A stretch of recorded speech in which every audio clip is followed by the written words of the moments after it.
Buenos días, profesor. Hoy día Nicolás Mariscal y yo vamos a exponer acerca del transporte internacional.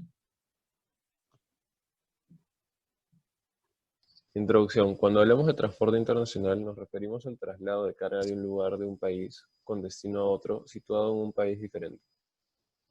Si retrocedemos en el tiempo, nos percatamos que el transporte internacional tiene presencia desde la prehistoria. En esa época se usaban animales de carga o pequeñas embarcaciones como botes marítimos.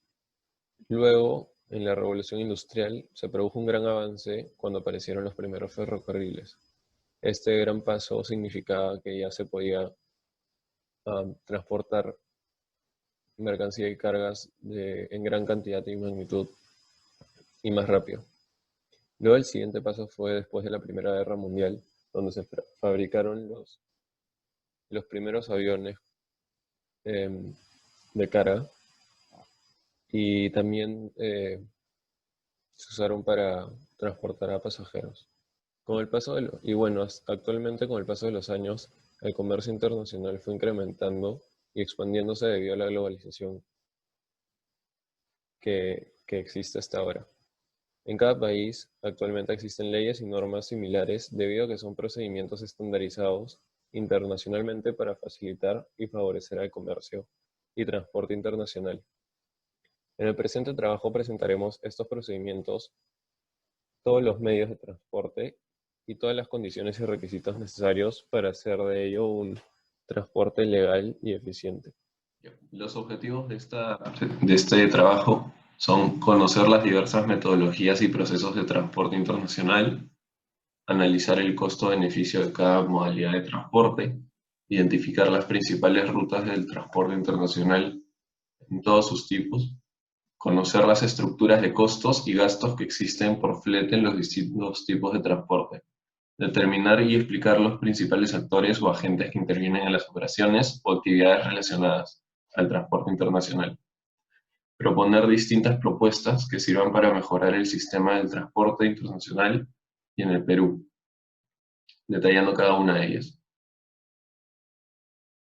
Yo.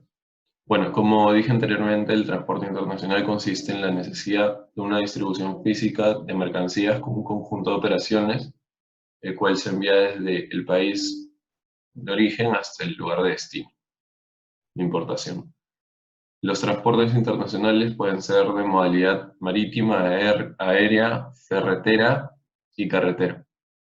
El desplazamiento de la mercancía junto con la distancia conllevan que existan procedimientos y costos adicionales a la venta inicial de los productos en sí, de las cargas, como pueden ser tributos, flete, aduana, seguro y otros costos de logística e instalaciones de los puertos. El transporte internacional es usado principalmente por comerciantes de todo el mundo y es el medio por el que se pueden vender y exportar productos a otros países e importar productos de otros países igualmente. Encontramos dos grandes problemáticas en el Perú. La primera fue que, debido a que el Perú es un país centralizado en Lima, la mayoría de las actividades económicas se realizan en este, y el transporte internacional no es una excepción. La mayoría de embarcaciones llegan al puerto del Callao y salen de igual manera, de ahí. Existen más puertos en todo el Perú, pero no son lo suficientemente grandes ni tienen las suficientes medidas para poder recibir eh, embarcaciones tan grandes ni varias al mismo tiempo, como es en el Callao. Esto afecta debido a que el transporte internacional crece, se populariza cada año más, hay más oferta y demanda de este, y mientras que el puerto mismo no aumenta su capacidad porque ya no puede en este sitio. Esto significa que elevan los costos de operación y uso de las instalaciones entre 500 a 600 dólares por contenedor. Asimismo, aumenta la lentitud de despacho aduanero porque no hay la cantidad de almacenes necesarios para la cantidad de cargas que llegan al puerto. Y la otra gran problemática en el Perú fue este año debido a la pandemia del COVID-19, debido a que en marzo de este año la entrada de barcos al Perú se redujo ligeramente para evitar el contagio del COVID-19 a los trabajadores en este tipo de logística. Sin embargo, el problema más notorio fue en el transporte de cargas terrestres dentro del país, debido a las restricciones que habían por la cuarentena y el toque de queda aplicadas. Los camiones no podían circular durante la noche y durante el día también pedían documentos, y si no tenían los documentos a la mano o no los tenían, podían llegar a retrasar la salida de transportes marítimos y aéreos.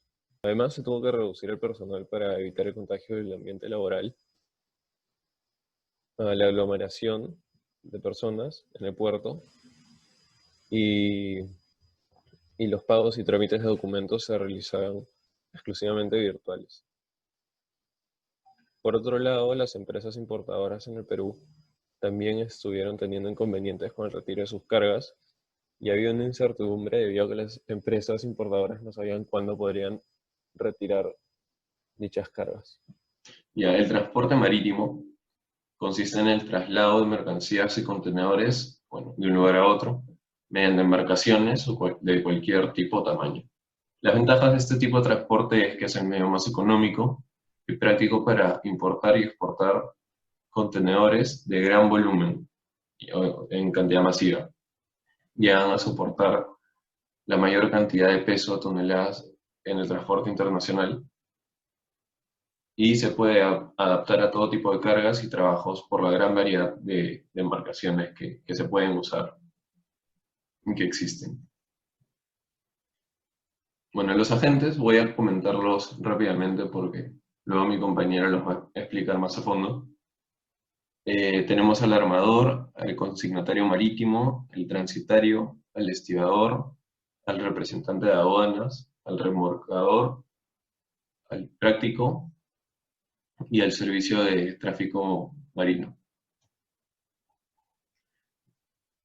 Luego, los documentos requeridos para poder transportar marítimamente es el packing list, que es la lista es un documento donde está enlistado y detallado lo que contiene el contenedor. El bill of landing, que es el documento el cual emite la naviera verificando que ha recibido las cargas a bordo y todo esto que la factura comercial es una factura específica que especifica la mercancía a declarar a la administración para la emisión del despacho de aduanas. El certificado de origen, bueno, como su nombre mismo lo dice, es un documento que justifica el país de origen de la carga. El despacho de aduanas es un documento el cual se declara a la agencia de aduanas la carga ingresada o salida. Y la carta de crédito es un documento en el cual el comprador e importador se compromete a pagar por la mercancía recibida. Este es un contrato ya, un documento entre los comerciantes, ¿no? Entre el comprador y el vendedor. Luego, en el transporte marítimo se pueden transportar diferentes tipos de carga. Primero están los contenedores estándar, tiene varios tamaños, de 20, 40 y high cube, donde son simplemente contenedores secos, donde se pueden llevar cajas, bolsas normales. Luego tenemos el contenedor open top, que tiene un techo removible y sirve para maquinarias que requieran ser cargadas y descargadas desde arriba. Luego el contenedor reefer, es un contenedor donde se puede controlar a temperaturas bajas, especialmente para comida congelada y algo que requiera esas temperaturas. El contenedor insulado, que es para, también se maneja la temperatura baja, pero es más para el enfriamiento, más no para refrigerada, más no para congelada, como pueden ser frutas. El contenedor tanque, que es el que está abajo a la izquierda, es para trasladar contenedores de sustancias peligrosas o productos químicos. El contenedor flat rack es el que vemos a la derecha, abajo.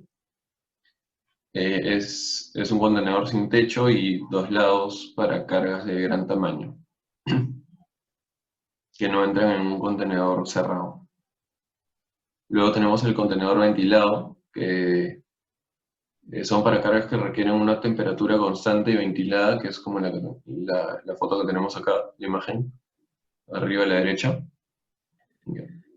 Bueno, de ahí tenemos el granelero también hay, que es para transportar granel.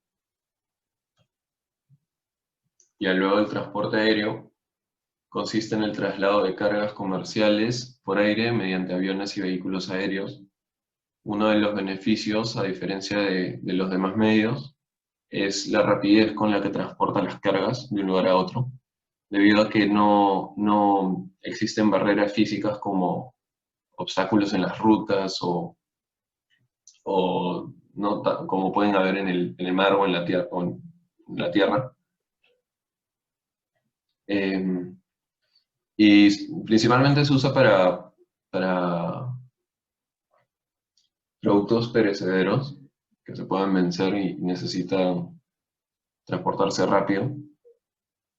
Sin embargo, el transporte aéreo tiene un elevado costo debido a su poca capacidad, su elevado costo y rapidez en el servicio. Los agentes aéreos, bueno, son el cargador, el agente de carga aérea, el agente de handling, el agente general de ventas, el transportista y los servicios aduaneros y administrativos. Los documentos que existen en este medio de transporte internacional son el manifiesto aéreo, que es la lista de la carga del transporte en el avión, que transporta el avión. El contrato charter es el contrato del alquiler del avión. El split charter es el contrato el cual permite que el cargador pueda subarrendar a los cargadores una parte de la zona de carga del avión. Luego está el AWB, que es Air Waybill, y es un documento que sirve como justificación de que la carga ya está en el avión. El AWB House es un contrato que relaciona los cargadores de las mercancías. Y el AWB Master es un documento que se reúnen los envíos individuales en una unidad de carga. Bueno, en el transporte aéreo podemos transportar estos contenedores, los siguientes contenedores. El AKN, que es rígido y seguro para cargas delicadas, donde puedes transportar repuestos, textiles, etc. El contenedor AMA es un contenedor de aluminio para ropa con ganchos y textiles. El contenedor AKH es un contenedor con varios compartimientos, como podemos ver el de la derecha abajo, para equipo técnico. El contenedor AMP, contenedor de aluminio con sello de goma, también es para ganchos, tiene ganchos para prendas textiles. El contenedor AAP, que es para contenedor de aluminio con drenaje de carga húmeda, para cargas delicadas también. Luego el RMP, para productos que requieren una temperatura controlada entre 0 a 20 grados centígrados. Contenedor RAP, contenedor con paneles de espumas de poliéster. Y bueno, por último el KMP, contenedor con ventanas y puerta movible para animales vivos. Y el transporte carretero consiste en el traslado de mercancías o materiales por carreteras abiertas de un lugar a otro mediante vehículos terrestres. como camiones, como podemos ver en la foto. Bueno, los principales beneficios es que es de bajo costo. Las cargas pueden contener, no existe un límite de peso en sí, debido a que depende, se puede adaptar con los diferentes camiones que existen o vehículos. También es versátil porque puede entrar en las instalaciones de cualquier compañía, ¿no? Directamente. No es como los barcos que llegan al puerto nomás y de ahí ya se tiene que usar otro medio para llegar a las instalaciones, ¿no? Llevar los productos. Entonces se lo puedes entregar directamente al comprador. También tiene la facilidad de tener pocos requerimientos de documentación, que ahora se irán también. Y bueno, es el mejor transporte internacional si no se van a hacer viajes largos, ¿no? O sea, es para cortos más que todo. Cortos y a media distancia. Lo malo, las desventajas de este transporte es que pueden haber retrasos inesperados por el tráfico y tal vez algunas obras o restricciones de algunas vías, ¿no? Bueno, en el transporte carretero tenemos a los cargadores, los transitarios, el operador logístico, la agencia de transporte y la empresa de transporte. Los documentos para este medio de transporte son la carta de porte por carretera, que es donde incluye las responsabilidades y obligaciones que tienen los encargados en el transporte de las mercancías, el packing list, que es bueno, la lista de las cargas, y el certificado de seguro de porte, que es documento que cubre el envío de las mercancías. Bueno, los contenedores son uno de los más básicos que puede llevar. El dry van seco, que es el normal, el que está arriba. El reefer, el que está abajo, que es el refrigerada, que lleva cosas refrigeradas. El open top, que tiene el techo abierto. El flat rack, el open side y el tank, que ya los vimos también en las diapositivas pasadas. Bueno, y el último transporte multimodal es el transporte multimodal, el cual consiste en el traslado internacional realizado en más de un medio de transporte. Puede ser primero marítimo, luego terrestre, o primero terrestre, luego aéreo, etc. En este tipo de transporte no existe un límite de distancia. Se ve la forma de reducir costos y tiempos de viaje, de acuerdo a lo necesario. Y bueno, pero lo que sí tienes que tener en cuenta son las limitaciones legales y operativas, todos los documentos que tienes que tramitar, ¿no? Para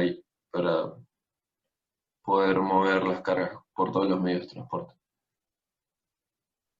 Los contenedores también son los mismos del carretero.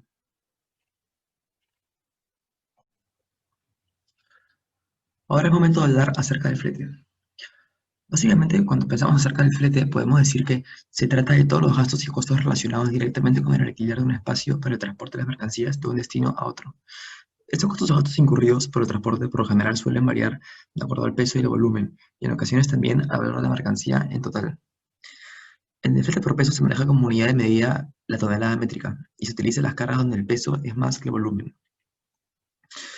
Es así entonces que el importe se determina en base al número de toneladas de la mercancía. En cambio, el flete por volumen se utiliza para mercancías voluminosas y la unidad que se usa es el metro cúbico. Asimismo, el volumen se halla de una forma natural, como todos saben, es decir, multiplicando sus tres dimensiones, el largo, alto y profundidad. Ahora es momento de hablar acerca del flete marítimo. En este flete existen básicamente dos modalidades, FCL y LCL. FCL es Full Container Load, que es donde el contenedor va a ser usado en su totalidad para una carga. Y esta modalidad tiene varias ventajas, como por ejemplo, si la carga es mayor o igual a 15 metros cúbicos, existe una gran rentabilidad, o que por ejemplo que el costo por tarifa plana, cuando se realiza, eso conlleva a que los trámites sean súper simples. La segunda forma es LCL, Less Container Load, que consiste en que el contenedor es compartido entre varias personas con diferentes cargas. Esta modalidad es utilizada y ventajosa cuando las cargas por persona son pequeñas. Por último, es importante conocer que en este tipo de transporte existen recargos en el flete marítimo, que resultan indispensables para obtener el precio final a pagar. Estos pueden ser tanto el BAF, que es el recargo aplicado para corregir las fluctuaciones imprevistas del precio del combustible, el CAF, que consiste en un recargo previo para cubrir las variaciones que pueden existir en los cambios de divisas, el IMO, que abarca todo lo que son mercancías peligrosas, que es el recargo que se genera a partir de la vulnerabilidad y peligrosidad de la mercancía, y recargos por tránsito, que son los recargos que corresponden a la zona por donde transita la carga. En cuanto al flete aéreo, podemos decir básicamente que es el tipo de flete más nuevo, y como principales ventajas se encuentra la rapidez, el fácil acceso y la inexistencia de barreras físicas. La determinación del flete aéreo se realiza en base al peso bruto del embarque o por el volumen. Sin embargo, para el cálculo exacto del precio se han establecido tres tarifas principales. La tarifa general de carga, que se divide en tres: normales, de cantidad y mínimas. Las tarifas preferenciales, que se dividen en tres clases: clasificadas, tarifas de mercancías específicas y tarifas de carga unitarizada. Y por último, la tarifa, las tarifas gubernamentales, que consisten en las tarifas establecidas en los estados que tienen acuerdos bilaterales con otros países. En cuanto al flete terrestre, se entiende este tipo de flete por aquel que se realiza en todo momento sobre la superficie de la Tierra. Y para calcular los costos que se manejan en ese tipo de flete, se debe considerar que para los transportistas existen tanto costos fijos como variables. Los fijos suelen ser los más representativos y son los seguros, amortizaciones, salarios y depreciación, mientras que los costos variables están vinculados a la gasolina, aceite, llantas y peajes. Y en base a ello es que se regula y se determina el precio del flete. Como en los casos anteriores, el costo del flete depende exclusivamente del volumen y del peso de la carga, siendo el costo a utilizar el que sea mayor entre el cálculo del precio en base al volumen o en base al peso. Igualmente, los usuarios de la carga deben exigir a los agentes o transportistas ciertos datos importantes, como por ejemplo el tipo de vehículo, seguro del vehículo, tiempo de tránsito, documentos, condiciones de pago, entre otros aspectos. Ahora es momento de mencionar las principales rutas en el transporte internacional. En primer lugar, vamos a enfocarnos en las rutas marítimas, que son las más importantes y las más relevantes. Si hablamos de estas, podemos mencionar que existen 4 ejes a nivel mundial, 4 grandes rutas. En primer lugar, tenemos la ruta que pasa por el estrecho de Malaca, que se encuentra entre la costa occidental de la península malaya y la isla indonesia de Sumatra, que conecta a los gigantes asiáticos Japón, Corea del Sur y China, y alrededor de 50.000 naves hacen su recorrido por el estrecho de Malaca por año, lo que representa el 30% del comercio marítimo mundial.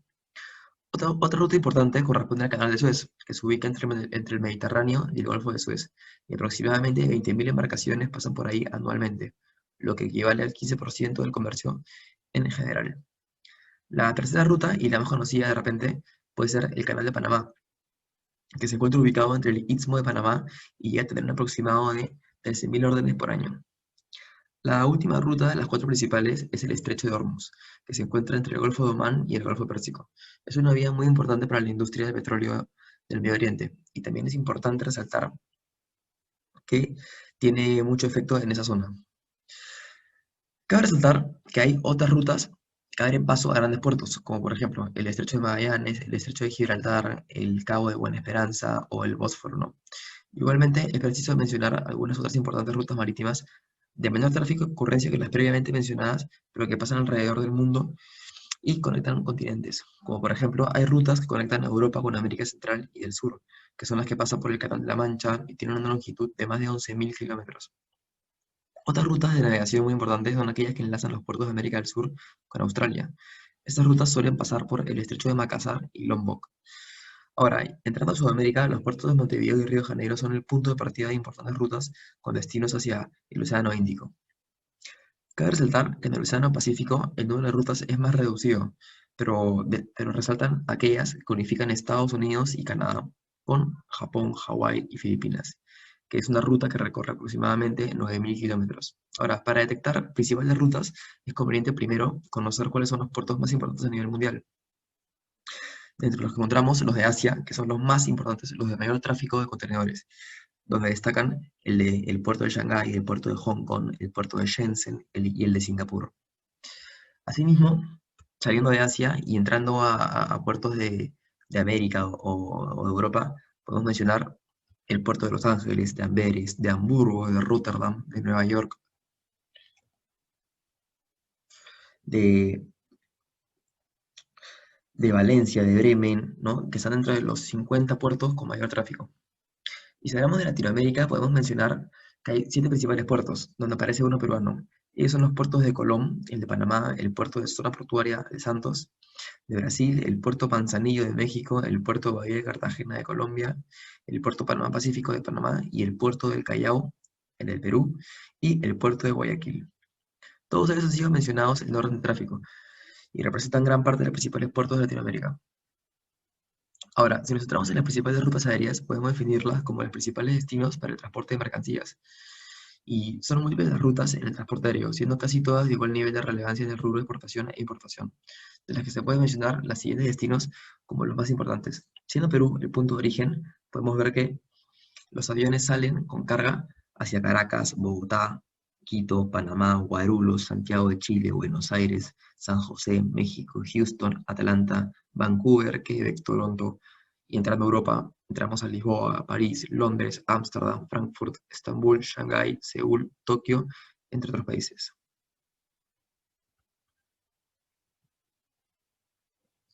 Ahora es pertinente entrar a todo lo que respecta al seguro de transporte internacional. El seguro de transporte internacional es quien protege la mercancía en cualquiera de sus tipos de transporte, sea terrestre, marítimo o aéreo. El seguro por lo general debe ser tomado por el dueño de la mercancía, el importador, el exportador y el operador logístico. Para estos casos hay que tener claro en qué consiste la póliza de seguro. La póliza no es más que el contrato que se realiza entre el asegurador y el asegurado. Para esto existen 4 tipos de póliza: por viaje, flotante, evaluada y no evaluada. La póliza por viaje es utilizada para un determinado viaje y se debe especificar su valor, embalaje y la mercadería en sí. La póliza flotante, en cambio, cubre todos los viajes o embarques que el asegurador haya planeado realizar. Asimismo, el costo se determina en base a la experiencia previa y evaluar la mercancía a transportar. En tercer lugar, la póliza evaluada consiste en que las partes han acordado un valor asegurado y no se podrá refutar ni objetar. Y por último, la póliza no evaluada es todo lo contrario, que no se ha fijado algún monto.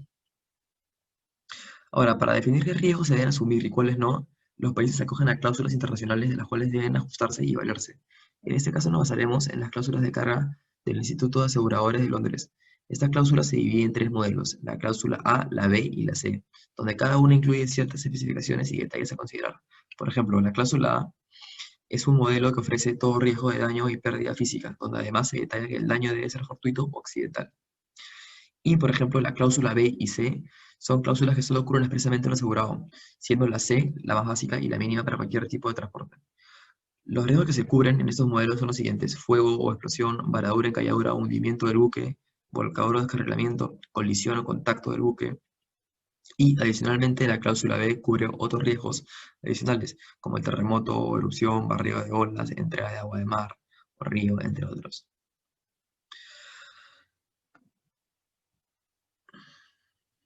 Ahora, si hablamos de los agentes que intervienen en una actividad del transporte internacional, podemos entrar primero a mencionar los del transporte terrestre. A ver cuáles son los principales. En primer lugar tenemos a los cargadores, que es la persona que solicita la realización del transporte. Tenemos a los transitarios, que son los organizadores del transporte internacional.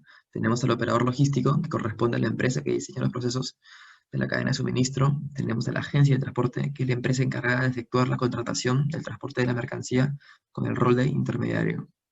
Y tenemos a empresa de transporte, que es la persona jurídica encargada de la realización material del transporte de la mercancía. Ahora veremos los agentes que intervienen en el transporte marítimo. En primer lugar tenemos al armador, que es aquel que posee o le adquiere el buque. Tenemos el consignatario marítimo, que es el representante de la compañía naviera. El transitario, que es el agente intermediario que maneja el transporte de mercancías para diferentes cuentas de clientes. Tenemos también al estibador, que es el encargado de la carga y descarga de la mercancía. El remolcador, que es el encargado del movimiento y maniobras producidas por el buque.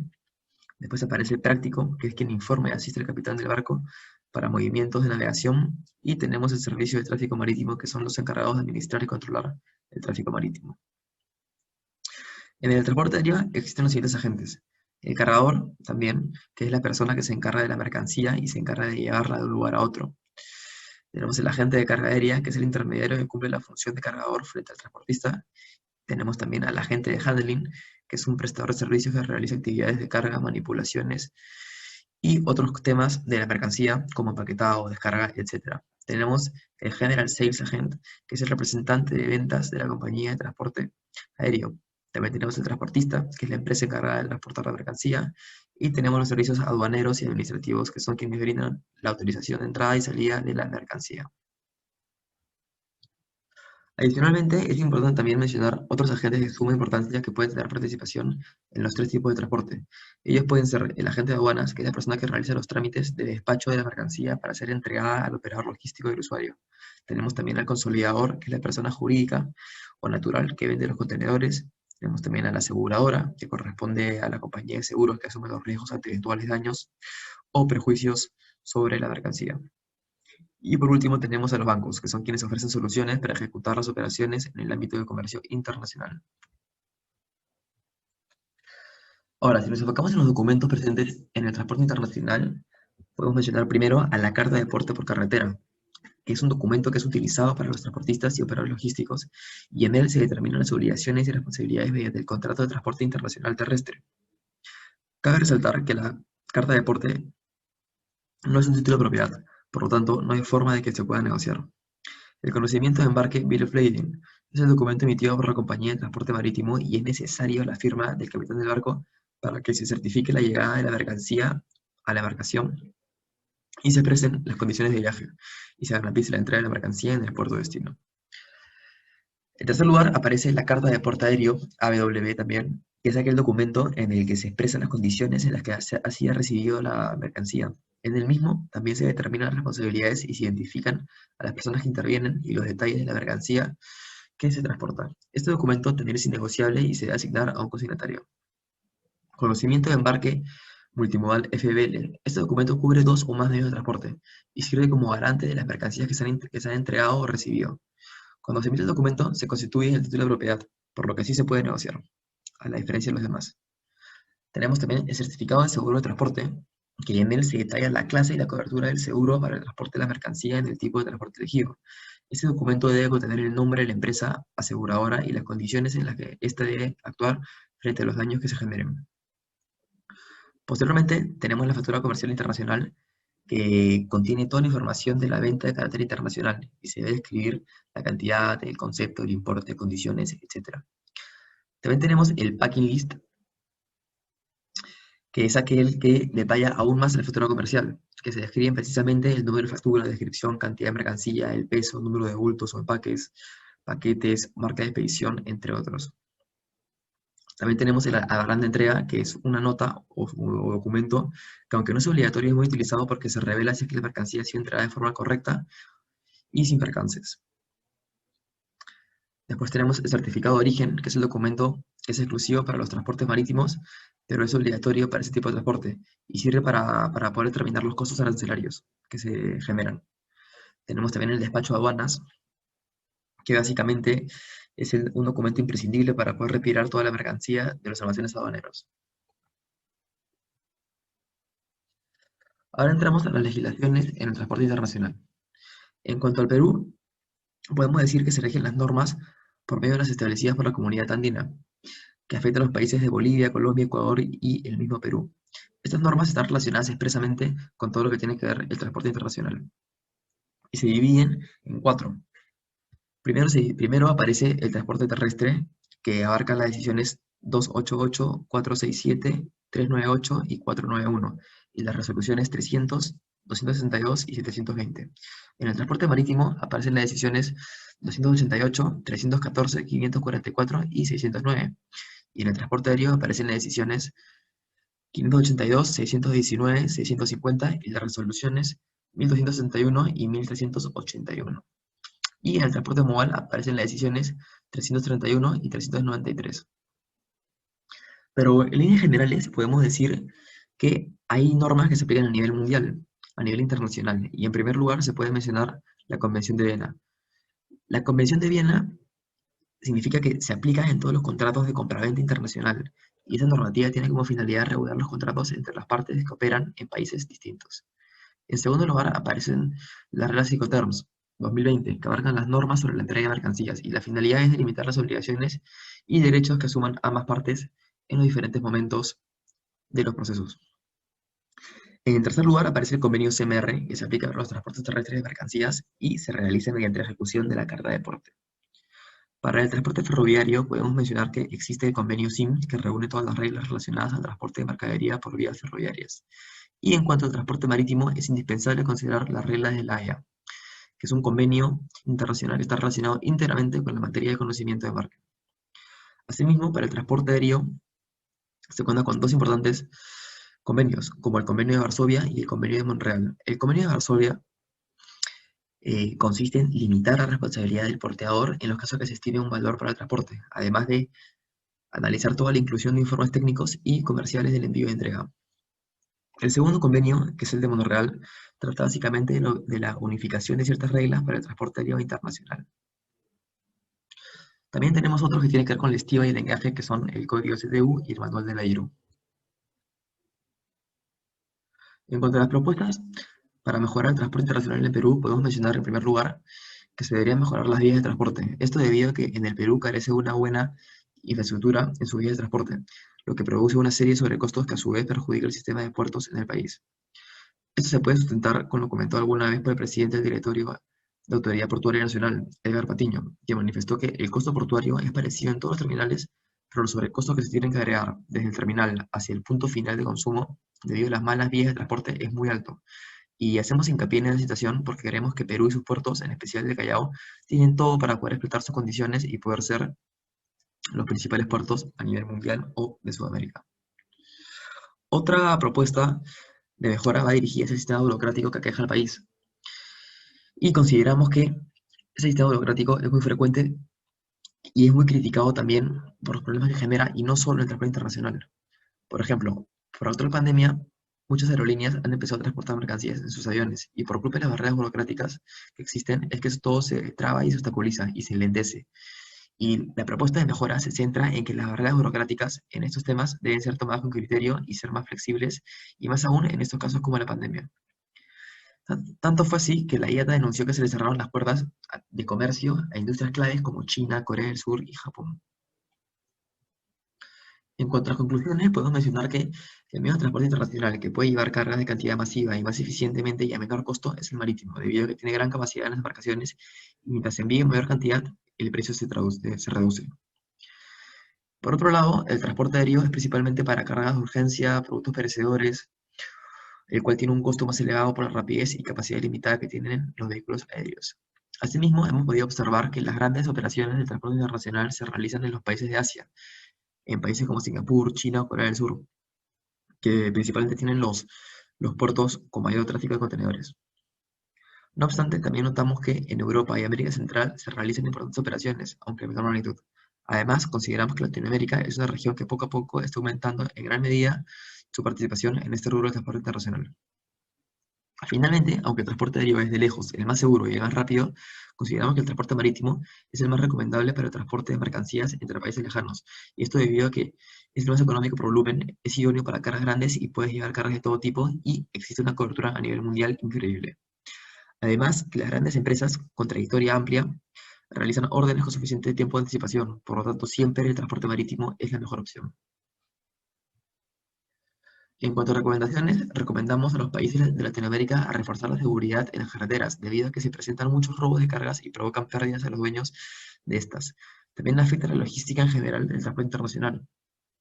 Además, todos estos robos afectan no tanto a las aseguradoras o a los comerciantes, sino afectan al país en general, porque afecta a la competitividad nacional entre los países. Y eso ya es un tema que perjudica a nivel macro al país, por lo tanto, el país debería actuar para evitar esos problemas. También recomendamos invertir y mejorar en la infraestructura de las carreteras del Perú, para que sea más seguro y rápido el traslado de carga terrestre, además que sería todo más económico y más sencillo de ejecutar. De esta manera incentiva el transporte internacional carretero entre países vecinos de Perú, como son Chile, Bolivia, Brasil, Colombia y Ecuador. Por último lugar, también es pertinente recomendar que el Perú tiene que mejorar sus puertos ya existentes, como el de Chimbote, Pisco, Salaverry y Hilo, debido a que todos los puertos del Perú son ideales geográficamente y se deberían aprovechar más. Las empresas extranjeras actualmente desembarcan principalmente en el Callao, Entonces, de esta manera, si se mejoran los puertos de Hilo, de Salaberry o de Pisco, se podría descentralizar Callao y Lima y se generaría mucho más empleo en las provincias.